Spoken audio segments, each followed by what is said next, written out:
Is great. Yeah. All right, and it's time to light that other candle, the second candle on the menorah. How about that? Love it, love it, love it. Okay, we're coming up in two, one.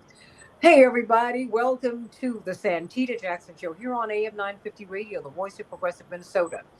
Let's find out what really happened in 2024. The Democratic autopsy. Yeah.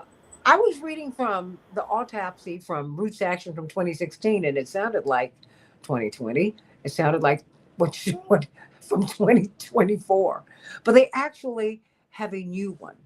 And boy, oh boy, oh boy, is it a doozy. I encourage you to read it because, and we've been talking about it the past couple of days because it's number one, it's written in a way that's very accessible, and it will make perfect sense to you. Go past the executive summary because I think you're going to get a whole lot out of it. But I have to tell you, I got a lot out of it when they talk about voter disenchantment. I'm looking at this, we printed this up yesterday. Biden's betrayal, abandoning the working class base, the Gaza effect, losing young voters. They were very, very thorough. Um, and I think that if we really examined what happened in 2024, if we're honest about what happened, we could avoid this. And Roots Action is really, really noteworthy because in 2022, November of 2022, they asked President Biden to fulfill his promise to be a transitional president and not to run again. They said you wouldn't run, so don't. Clear the decks, get out the way so that we can have a full throated primary process and get the strongest possible candidate so that we can seize the White House in 2024. He refused to do it. Indeed, they were called blasphemers, heretics, because they said, look, all we're asking you to do is fulfill your promise. And Kamala Harris had 107 days. President Biden, it seems that he gave her his blessing out of revenge because he knew that people in the party did not want her. I mean, you know what? I'm going to let Sam Rosenthal, the political director of Roots Action, I'm going to let him break this down because when I read all of these novels, excuse me, they're books, but they're reading like political thrillers. That was a very, very interesting time. And I have to tell you, not just the 107 days, going back to November 2022, because I've been talking to you, Norman Solomon, Jeff Cohen, and you about your call to have President Biden not run. And they ended up canceling the primaries. Can we go back there for a hot second and let's go there before we get to 2024? Because I really think that we're kind of moored in that moment. Yeah, absolutely. And thanks for having me on first. It's great to be back here, and thanks for all your support. Oh, I think that is absolutely the right place to start, is going back and looking at what happened between 2022 and 2024. After the midterms, we started, as you said, we started a campaign saying, don't run, Joe, don't run for a second term. As you were just saying, Biden said he would be a transition candidate. He hinted that he may not run for a second term. We said, that's a good idea. It looks like you're not going to be the strongest candidate to beat Trump in 2024, and we need someone else. And so at the time, we were, pariahs. We were derided by party insiders that was a ridiculous idea.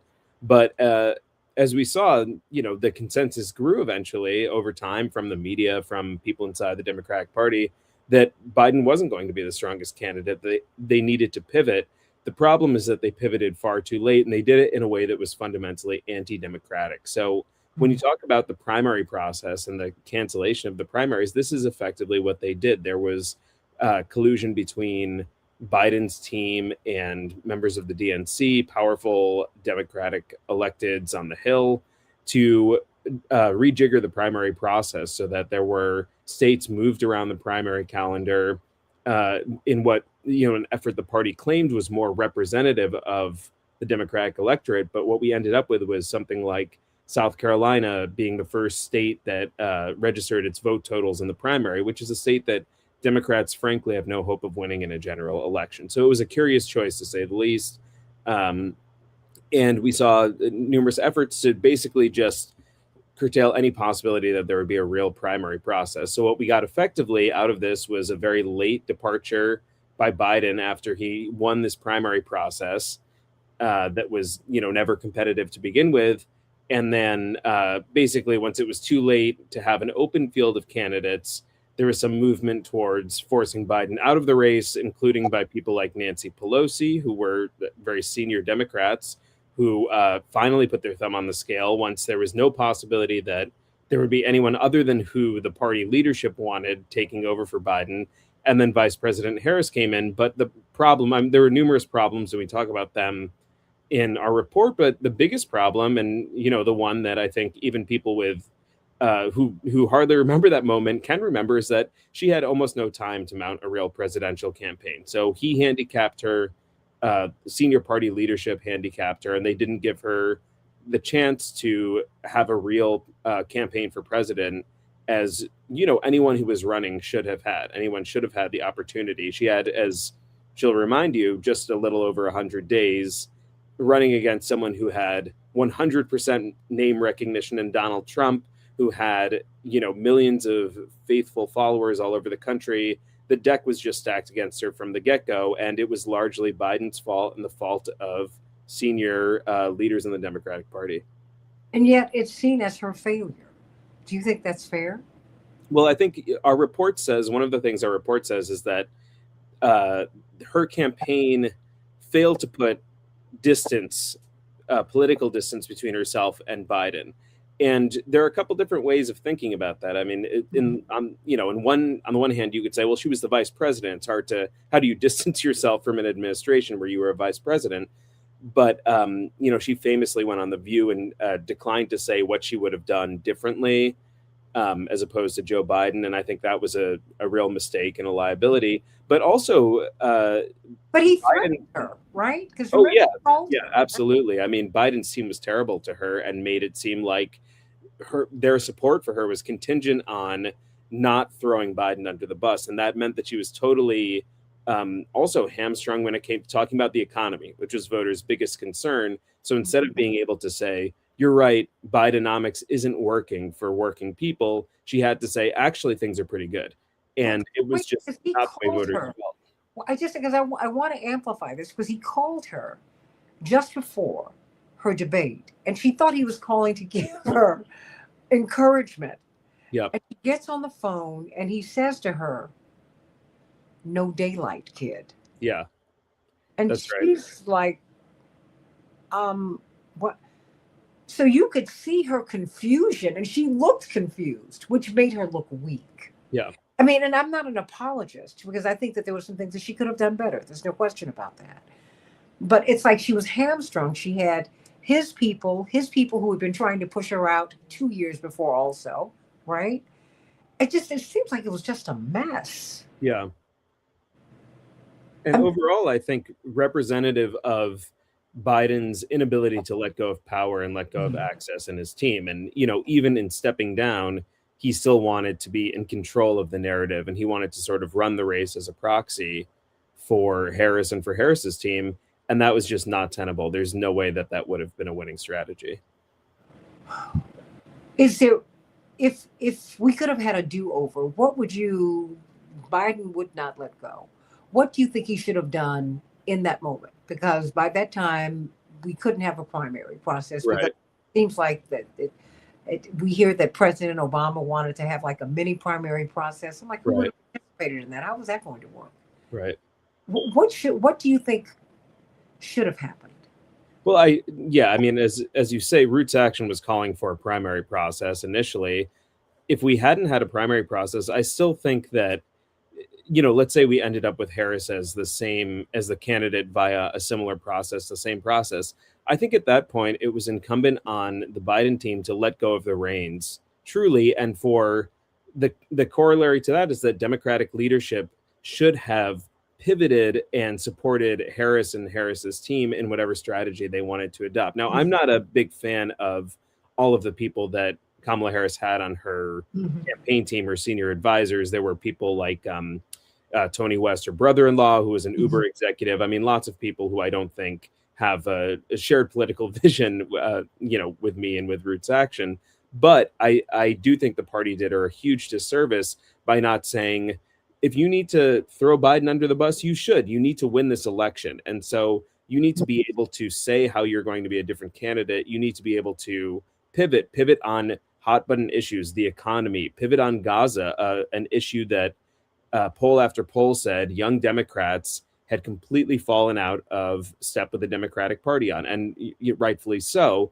And so her inability to say, we are going to embrace the cause of a Palestinian state, we're going to stop sending weapons to Israel, was a huge detriment with young people. And this played out, of course, on the floor of the Democratic National Convention when they barred a young Palestinian American politician from speaking. So all of these half measures, this attempt to sort of split the difference between being not Biden while still supporting Biden's policies, completely crippled the campaign. And it's an indictment not just of Biden and his team, but also of people who occupy the top rungs of the Democratic Party, top donors who should have been able to say to Biden, you need to step out of the way. If you're not running, you're truly not running. You need to stop trying to exert pressure and influence. And, your time has passed effectively, and they couldn't do that. Why did he continue? He just kept interfering, and it was not helping. Yeah. It wasn't helping at all. Yeah. Help me to understand, because you all want to do like an overview of this autopsy, because you cited 5 main reasons. Right. And then you were more granular as you went into the report. But let's just, for the sake of time, let's just start there. And I think the first one was voter disenchantment. I'm looking at it in my mind. Sure, yeah. What about voter disenchantment? What do you mean by that? Well, so the biggest top line actually from our report, it isn't exactly about Biden and his failure to step aside in time.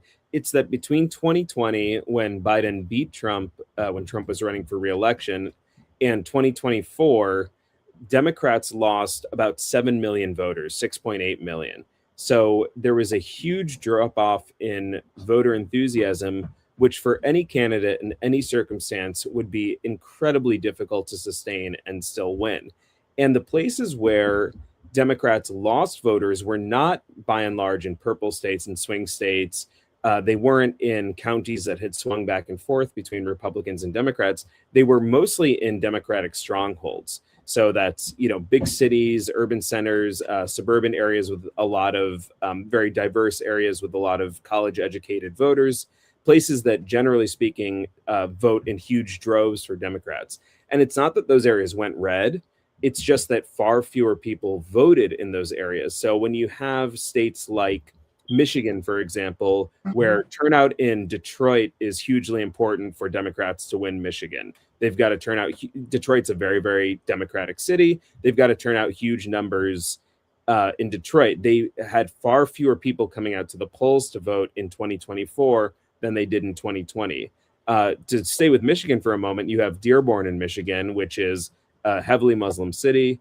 Lots of Arab Americans living there. And that was a city that voted overwhelmingly for Biden in 2020.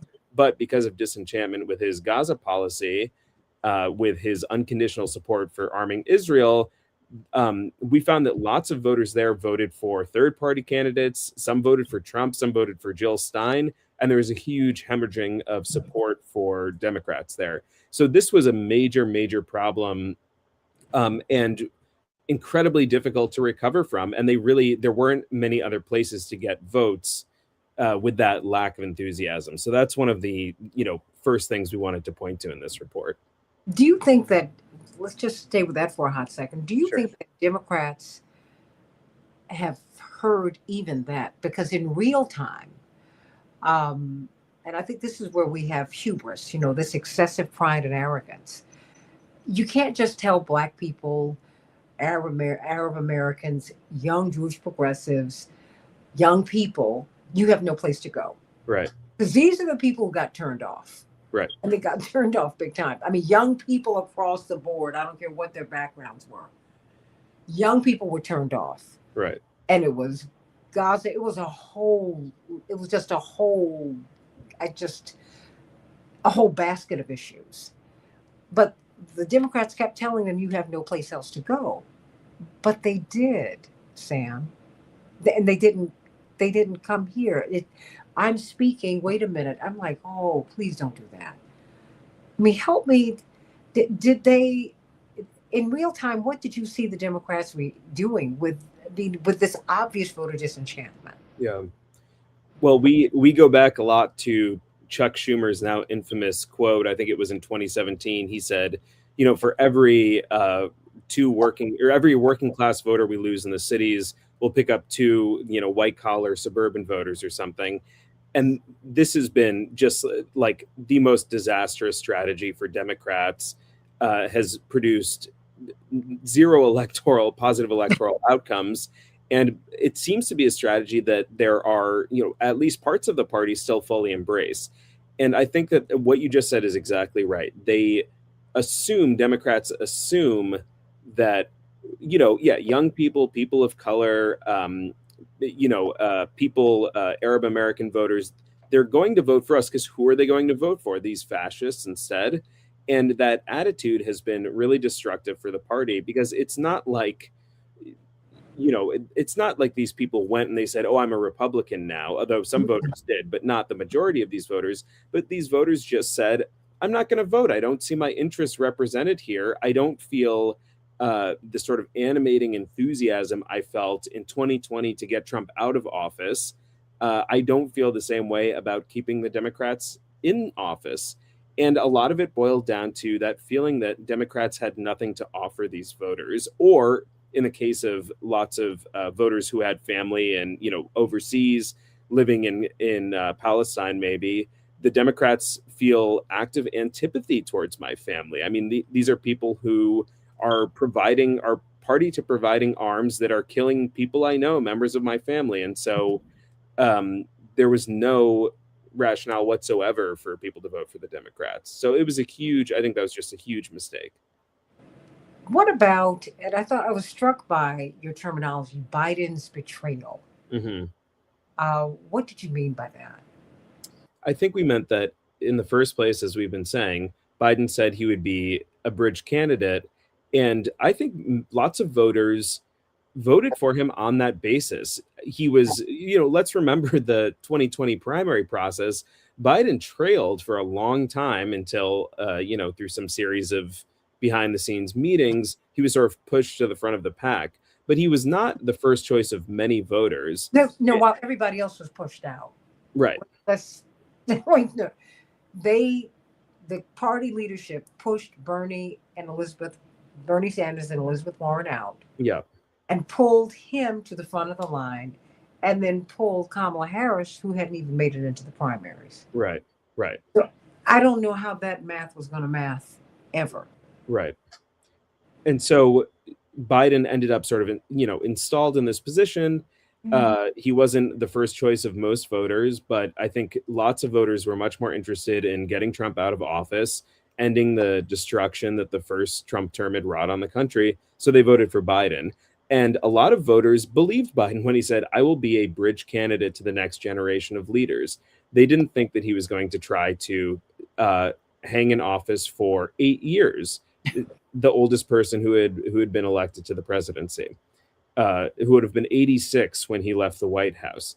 So if he had won another term. So this is not what people were expecting. And I think that he betrayed not just the voters who voted for him, but the rest of the country in allowing hubris, again, a great word that you've used, hubris, and his ego and sort of the self-interest of the team around him to get in the way and take primacy over the interests of all the 300 million other people who live in this country who don't want to live under fascism, don't want to live under the regime we're living under now. And this is largely due to Biden's failure to step back from the ego-driven mania for a second and say, maybe I'm not the best person for this. Maybe I need to pass the torch, as he said he would. Well, what about the economy? And the economy I would tie to your next point about the working class, because people did feel abandoned. I mean, we were told that the economy, everything is doing great, and people were saying, I can't afford eggs. I can't afford to send my children to college. I can't afford the rent. I can't afford, I cannot afford. I mean, ellipsis, just dot, dot, dot, dot, Yeah. dot, dot. What did did the working class feel abandoned? Because I mean, and they kept talking about the middle class, and where are they? Because the more and more we don't have a middle class. Right. Absolutely. Let me, if you're willing, let me just tell you a quick personal anecdote that I remember Please. really really well. So, I was at the Democratic National Convention in 2024 last summer, and I was taking an Uber over to some event. I can't remember where I was going, and I started chatting with my driver, who is a woman in her 20s, a young woman in her 20s who was born and raised in Chicago, and I said, this is, I'm here, I'm attending, do the Democrats are in town. She knew all about it. And I said, what do you think? Do you think you're gonna, support Harris, or will you vote for Trump? And she said, she shocked me. She said, I'm going to vote for Trump, I think. And I said, oh, why is that? And she said, everything is just too expensive. And, he's a businessman. And I think that he can get the prices on things down. And it was like 2016 to 2020 had never happened. It was the same line. He's a businessman. He knows how to manage finances. And it was just a raw economic calculus. Things are too expensive. She told me, that driving for Uber was one of 4 jobs she had. And I just thought, the Democrats are in serious trouble. I mean, I already thought they were, but this solidified it for me, because if this is not the kind of voter that they can win over, I'm sure that millions of other voters are making the same determination right now. And so, Well, was she black, affordability, white? she was black, yeah. And so it's like, Now, did it surprise you that she was black? And wait a minute, and did not hide. She didn't obfuscate. She said, "Oh no, I think Trump." I mean, she's driving. She's like, "Oh, I think Trump." We yeah, it saw was just a lot of that. yeah, it was just a normal conversation. I mean, she didn't feel like this was like embarrassing or something that she shouldn't be saying to me. It was a very, very straight answer. She didn't even hesitate to tell me. And she didn't apologize either. Sometimes you see folks will say, well, I'm going to vote this way, but I know I shouldn't. Or, you hear this a lot from wealthier people. I'm sort of voting my bottom line. But there are things I don't like about Trump or something. But there was none of that. And I think that really speaks to how much just that raw economic calculus, what a big role it played in folks' votes. And we saw it over and over again. And being the incumbent party in a shaky economy is a really tough position to be in. Biden came into office in the middle of the COVID crisis, and the economy was completely out of whack. It was a difficult hand to be dealt, to be sure. But the way the recovery happened, and we saw this during the 2008 financial crisis too, is that wealthy people got back up on their feet really quickly. They were clever about using,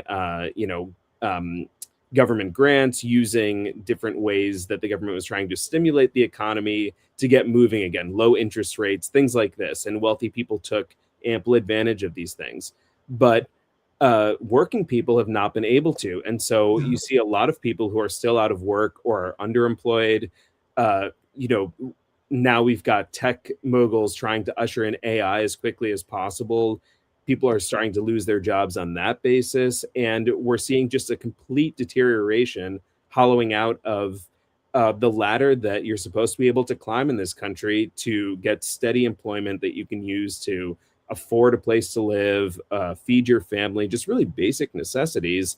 And I think everyone has the sense that these things are starting to deteriorate more and more and more. And so when you come along and you're Donald Trump and you say, I'm going to bring the price of eggs down, which is all he said. You don't have to say how, you don't have to say when you're going to do it. Just, I'm going to make eggs cheaper. I think that was a winning message for a lot of people. And saying, as Kamala Harris was saying, and said, well, we know it might not feel like it, but actually the economy, President Biden has done a pretty good job with the economy, was not a winning message. It was because people didn't feel that way. But you know what's interesting? You brought up Tony West, her brother-in-law, who is one of the top executives at is it Uber or Google? I think he was at Uber. Yeah, he's at Uber. Yeah, she remembers she came out of the convention, or came through the process of gathering her votes for the convention, and came to the convention and through the convention talking about the economy. According to reports, he came to her and said, get away from that message, this economic populist message, Right. because you're making the donors nervous. Right. And that's a losing message with them. But she was doing so well with the polling. What do you make of that? I think that's just a very good distillation of how the political process works in this country right now. Donors are happy to have, uh, candidates from whichever party win, as long as they seem to be speaking to, their bottom line in a way that's not destructive. I think that the Democrats have a real problem right now, which is that people like Reid Hoffman and Mark Cuban, tech billionaires, influence a lot of the day-to-day party decision making and the sort of policy that the party is becoming known for. So we've seen for most of this century, I think, Democrats try to do this dance where they're appeasing both the donor class, but still appealing to working class voters, appealing to the union members and the people who are working minimum wage and people whose economic interests have nothing to do with the billionaire class and are, in fact, in most cases, antithetical to the interests of the billionaire class.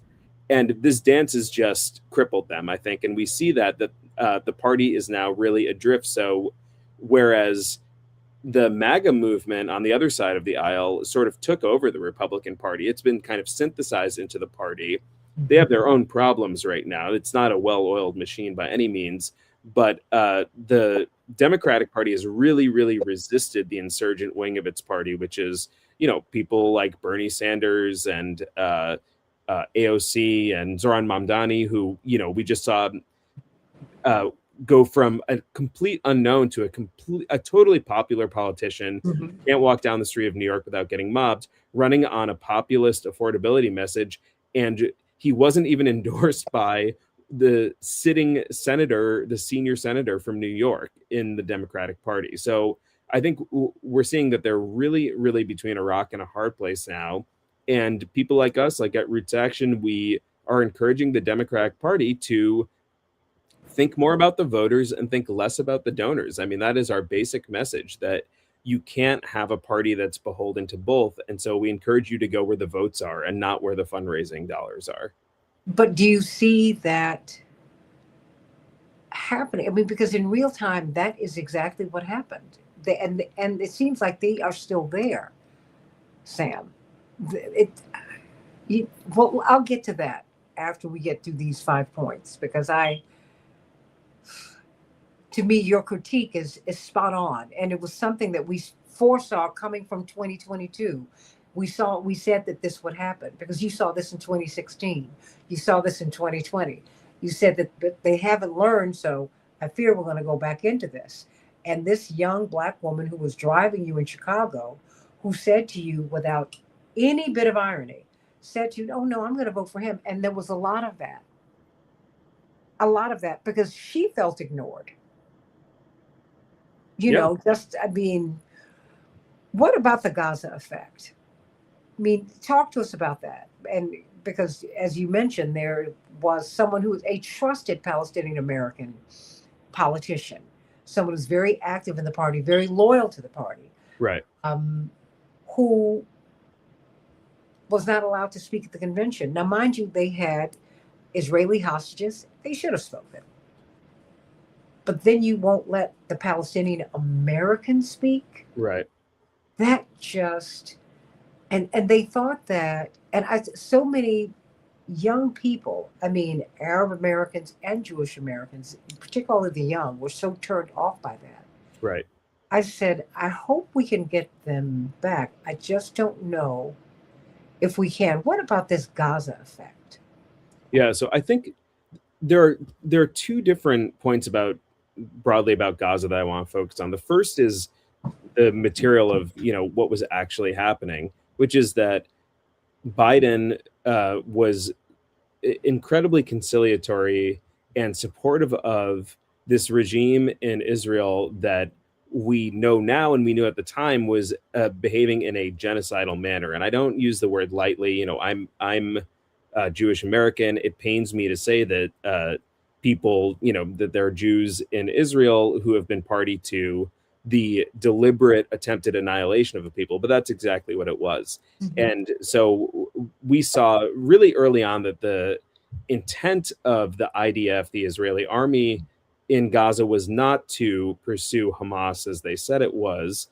And getting into that conversation, that's a whole other conversation. But it wasn't their stated objective, which was to find the leaders of Hamas. It was to wreak widespread devastation and to kill as many people as possible.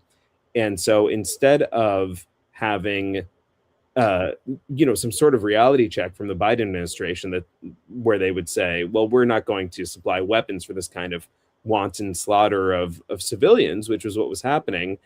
We instead saw month after month after month of lying, obfuscation, backpedaling from administration officials who knew that that wasn't what was happening, who knew that Netanyahu and all these ultra-reactionary fascists in the Israeli government were deliberately perpetrating a campaign of obliteration. They came out and said to the American people, well, accidents happen in the fog of war, and they were targeting this. They weren't. I mean, excuse after excuse, even though people could see on their phones that wasn't what was happening. I mean, we could witness this happening almost in real time. So this was, especially for a younger generation who's very plugged into, Twitter and TikTok and Instagram and whatever, it was easy to fact check this in person. So people had the sense both that something awful, an atrocity is happening that my tax dollars are funding, but also the government is lying to me about this. They're lying to my face about it. And this is the Biden administration is owning just this repeated lying to the American people. And I think especially young people who could see in real time, that's not at all what happened. I saw that hospital strike on my phone, and there was no one, it didn't look like there were people standing around with military material. It just looks like civilians walking around. So it was very easy in real time for young people especially to get the feeling like this isn't right.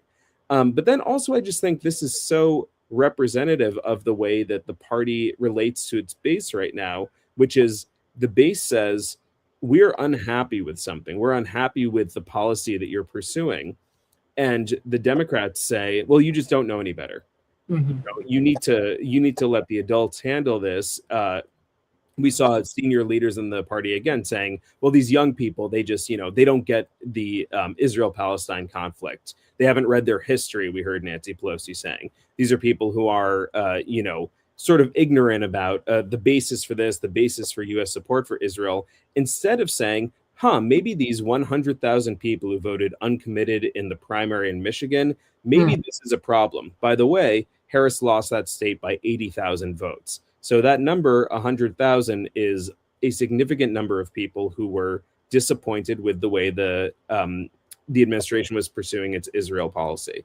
So instead of saying, maybe we need to pivot, not because it's morally the correct thing to do, which is what they should have thought, not because our ally is killing women and children, is blowing up hospitals, is blowing up schools, but just because it's good politics. If they had just said to themselves, well, it's better politics for us to stop funding this war, they might have been able to save their reputation and save the way that young people especially were thinking about this administration. But they didn't do any of that. They just said effectively to the voters, you don't understand. You're not sophisticated enough to get why we're doing what we're doing, or to understand why this is the policy we have to pursue. And once again, went back to that line, well, what are you going to do? Vote for Trump? Do you think Trump will be better for Gazans? Do you think Trump will be better for Palestine? And I'm not saying, let me say really clearly, I don't think Trump, generally speaking, is better for Gazans, for Palestine, but the conflict has dropped off significantly since Trump took office. And I don't know if you want to draw a straight causal line, but Trump has played much harder ball with Netanyahu than Biden did. And so I think that's worth noting, that this is still a conflict that really took off under Biden's watch, and I think still is largely owned by the Democratic Party.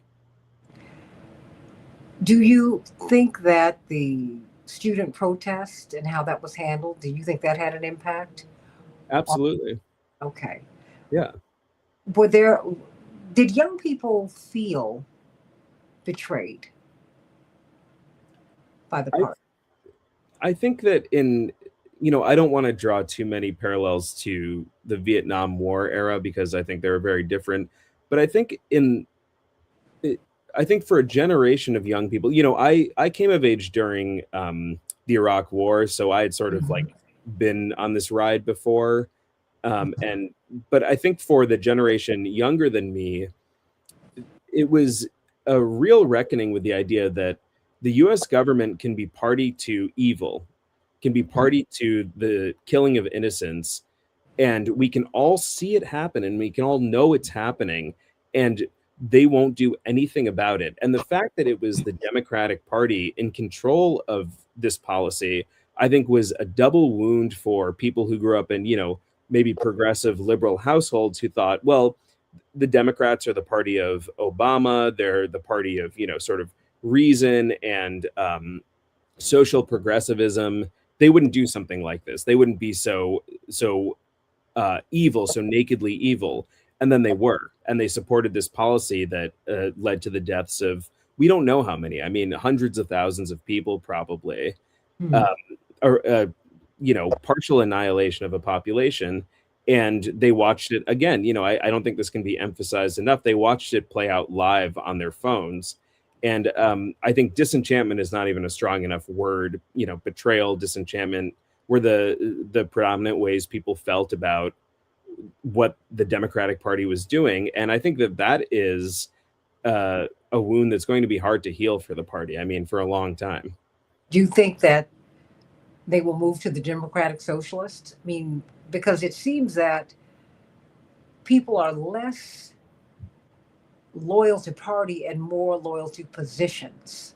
I mean, Zoran Mamdani, was he had like 1% name recognition, Yeah. but it seems that the more people believed that he could win, the more people said, "No, we'll help you win." Right? Yeah. He was. It's not that he was struggling; he was slowly moving up in the polls, and that's we saw that Omar Fateh in Minneapolis, Mhm. who was thrown under the bus by the Democrats. Right. Right. And this is a young man, 36 years of age, who's made a lot of progress in the state legislature Mhm. in Minneapolis.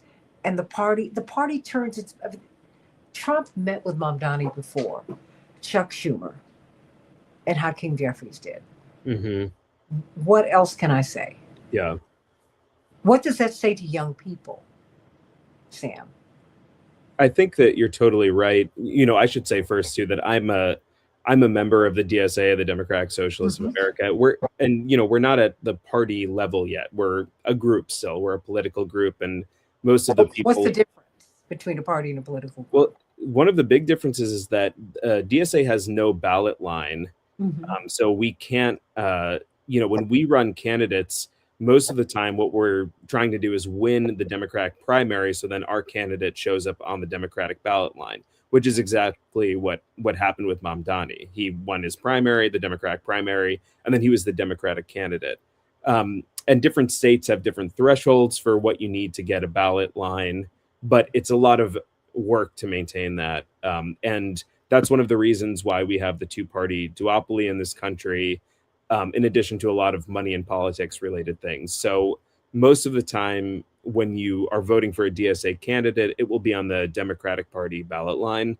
Every once in a while, we run on separate lines, but for now, I think there are many in the DSA who would like to see us one day become a party. Hmm. But again, it's really hard to win elections if you don't have an R or a D next to your name in the way things run in this country currently.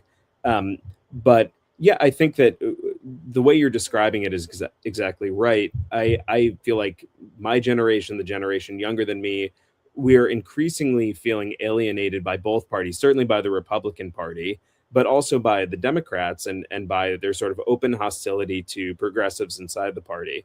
And we're much more interested in candidates and policy. And so, looking for candidates who represent our interests, who seem like they're aligned with what we want to see affected once they get to Congress, once they get to the, mayorship, wherever they're headed. And we would much more like to support someone who doesn't have the backing of the party necessarily, but who does seem to be in our lane politically. And the vote blue no matter who attitude that is so prevalent, I think, within the sort of mainstream party infrastructure still is something that really doesn't have a lot of truck with people of my generation, the generation younger than me. We really want to see candidates who are speaking directly to our concerns and to our needs, and not those who are rubber stamped by the party. Have the Democratic Party have different? Have they reached out to you about this autopsy? I mean, about this overview. It's an honest review of the 2024 election, and it's not. I mean, I'm saying all of this to say, I remember in 2022 when you called for Joe Biden not to run again. And no, first to honor his promise. Right. And then to clear the decks so that Gavin Newsom, Kamala, everybody, Pete Buttigieg, whoever wanted to get in there, could make their case to the people. And so that people in an increasingly wary and weary electorate, to an increasingly wary and weary electorate, they would feel that at least we have some honesty here. That was rejected. And Yeah. you were called blasphemers, if you will. I mean, that you were disloyal to the Republicans and to the Democrats, and you might really want the Republicans in anyway. Right. I mean, these are the things that come your way. Right. And so here we are. Have they reached out to you to say, hey, this is interesting. Because I'm sitting up here, I'm holding it, but can we talk about it? They haven't reached out to us. I do have it on pretty good authority that Ken Martin, at least, who's the current chair of the DNC, is aware of the report and maybe has read part of it, but he hasn't reached out to us, although he knows how to get in touch with us. We've talked to him before. The DNC is reportedly working on its own autopsy postmortem, but it was supposed to have been released a while ago after Election Day this year. And so, they're at least a month late. They're 5 weeks late. And I haven't heard anything else about it being released. The reporting a few months ago was that there was infighting in the party about who's being represented how, and, at whose feet blame would be laid for 2024 effectively, which is very representative of the kind of internal baseball rancor that occupies people in the party a lot of the time. And so I'm not sure we will see that report. I mean, it may come out, but it was reported that it really focuses on things like we need more podcasts, men who have podcasts that speak to young men about how the Democratic Party is good, and doesn't talk about Biden's betrayal, as we've called it, doesn't talk about Gaza policy, doesn't talk about an inability to focus on the economy. So I'm not sure how useful that report is going to be when it comes out. But we'll see. I may be pleasantly surprised. Reportedly, they're still in the process of working on it. Well, now Taniqua wants, hey, Taniqua, I see you. You say that there's absolutely nothing wrong with the conversation. Is the report public? Yes. How can people access it? Oh, our report is public. Yes, you can go to democraticautopsy.org and you can see it there. It's also on the Roots Action website at rootsaction.org. And we welcome conversation about it. This report is not us saying that we have all the answers, that we know exactly what ails the party or how to win back the electorate.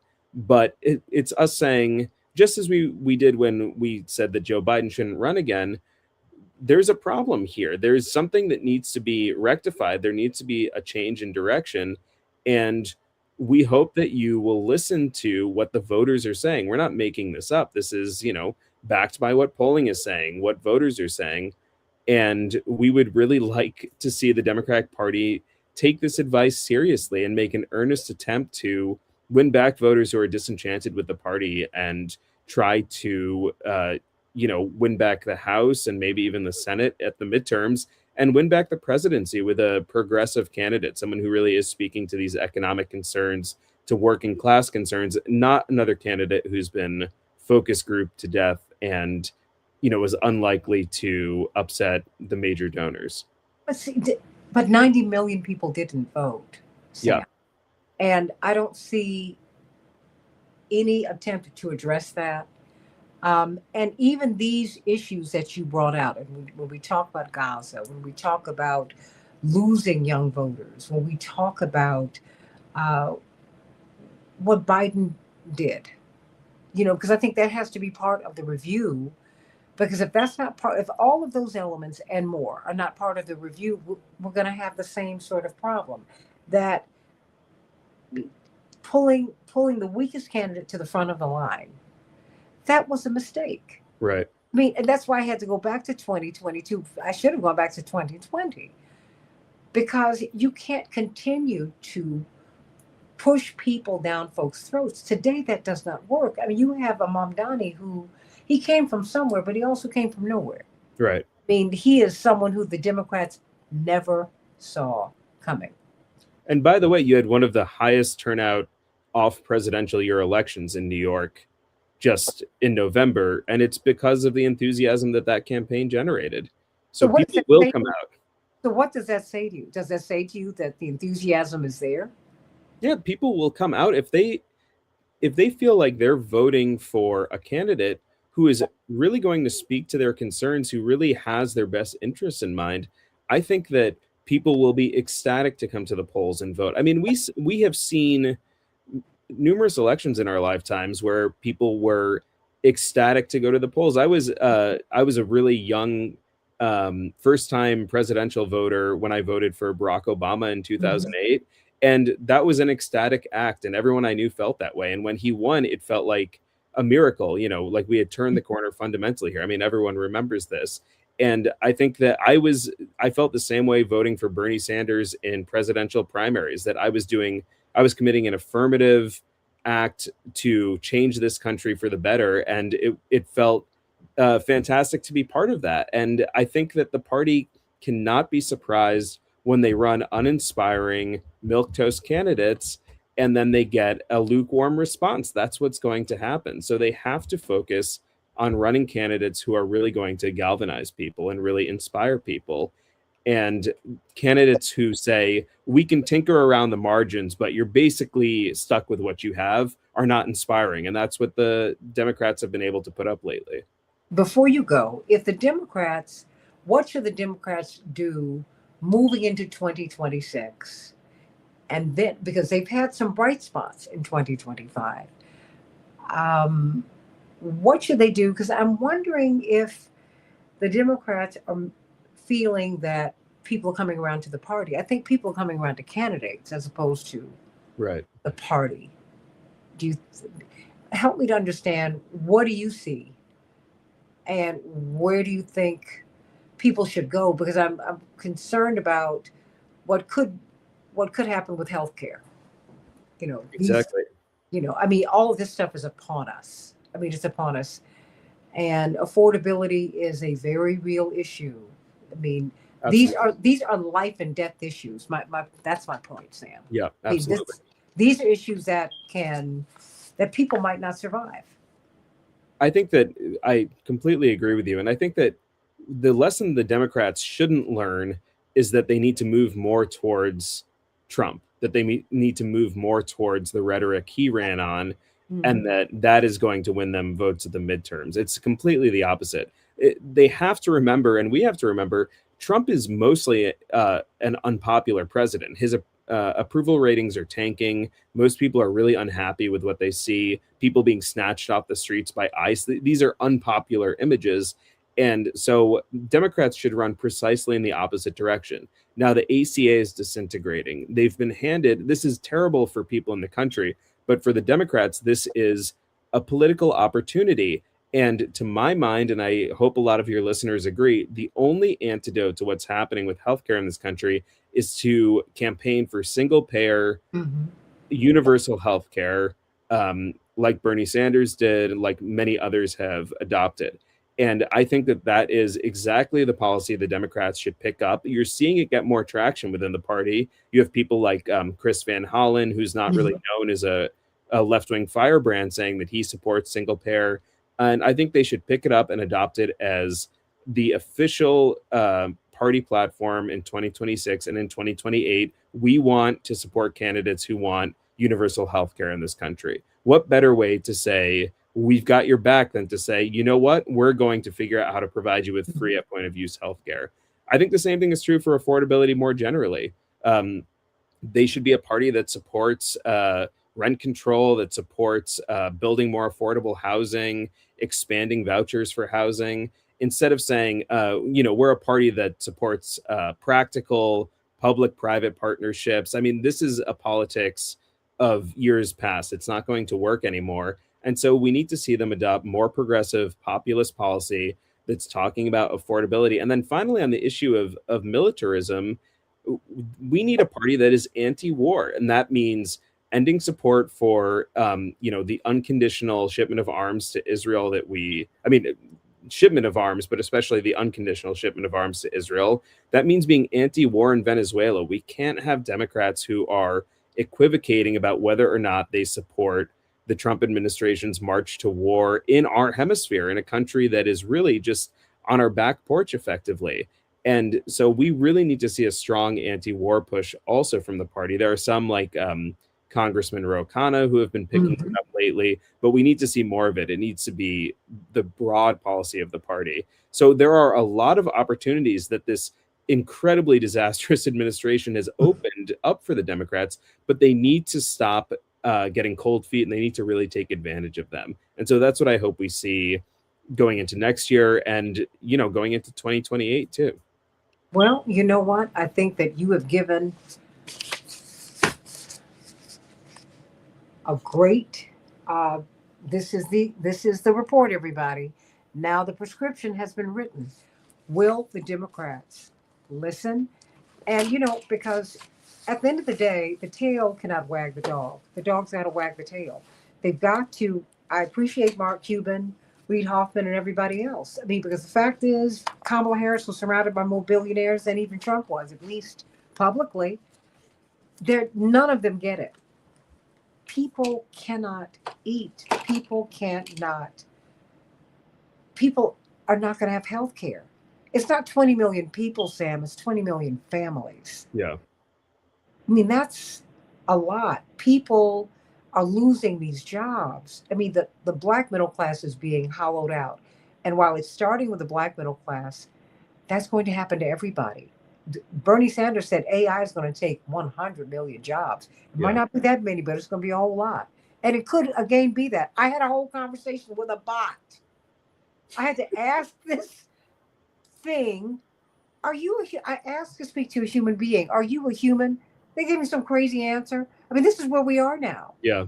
And that's why I think it's important for us to look at the Peter Thiels and the Elon Musks and the Alex Karps and the Mark Cubans, everybody.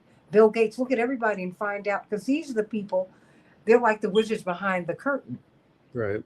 And I really hope that the Democrats will listen, because this is what you're doing. I think you really want the people to win.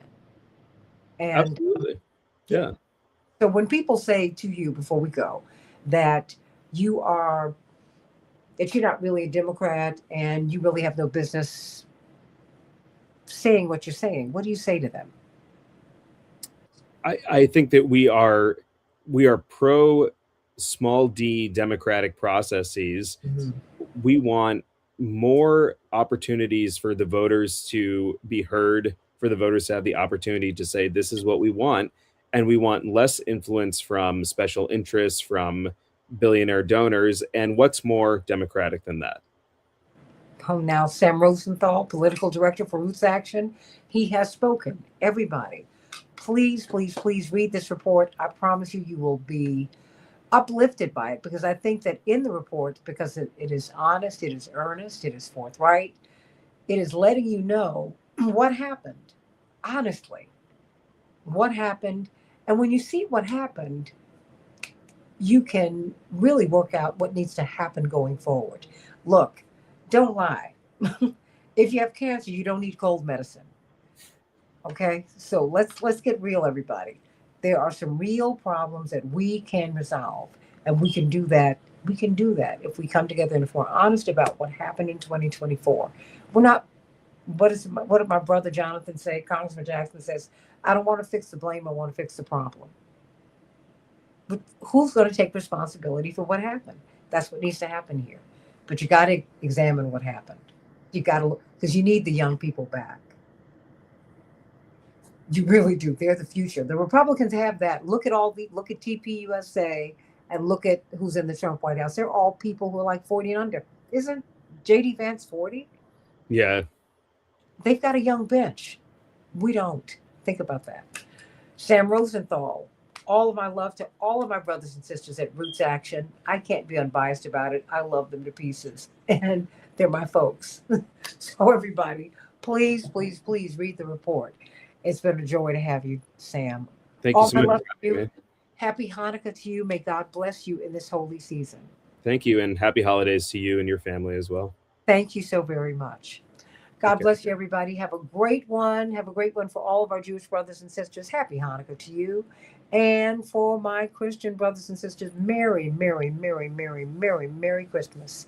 Merry Christmas. I'm going to say that all through the holy season, because that's it's very important. It's very important that we take the lessons of Jesus and really make a better world. Not a better world, make the world right. We don't need it to be better. We need things to be right. How about that?